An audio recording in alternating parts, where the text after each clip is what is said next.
मंगलवार अपराह्न 3टा समय बालेश्वर जिला बालियापाल ब्लॉक अंतर्गत मधुपुरा पंचायतर चरबस्थ कालरोई ग्रामर ग्रामवासी सहयोग अनुष्ठित राधाकृष्ण मंदिर प्रतिष्ठा उत्सव उद्यापित हो जाएगी। प्रतिष्ठा उत्सव सोमवार ठारू वैष्णवीय रीतिनीति अनुसार आरंभ हो मंगलवार अपराह्न उद्यापित हो जाएगी। प्रतिष्ठा उत्सव में सोमवार पूर्वाह्न 6टा समय सुवर्णरेखा नदी बढ़ापाड़ घाटू 110 जन महिला कलश शोभायात्रा जाई नदी जल आनी राधाकृष्ण विग्रह को स्नान कराइबा परे मंदिर में स्थापन करा जायथिला।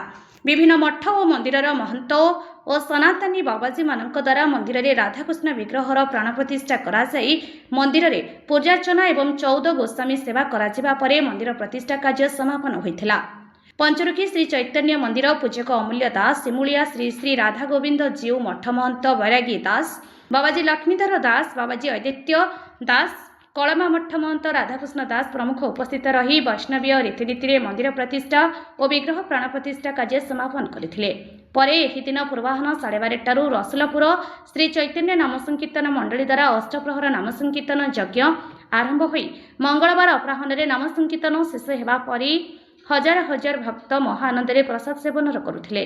कमिटीर सदस्य विनोद परिड़ा, आदित्य साहू, प्रसन्न कुमार साहू, निमाई साहू, प्रदीप्त किशोर साहू, विश्वम्बर साहू, सुषम कुमार साहू, गौरांग साहू, सुषम साहू, कटिबुला, संजय बेहेरा, ललाटेन्दु साहू, प्रदीप साहू, विजय साहू, सन्यासी साहू, विक्रम परिड़ा, पंचानन साहू, सुदर्शन साहू, अमूल्य साहू, रमेश साहू, मृत्युंजय साहू, संजय साहू, कमलोचन साहू, पद्मलोचन साहू सहित समस्त ग्रामवासी कार्यक्रम में सहयोग करथिले।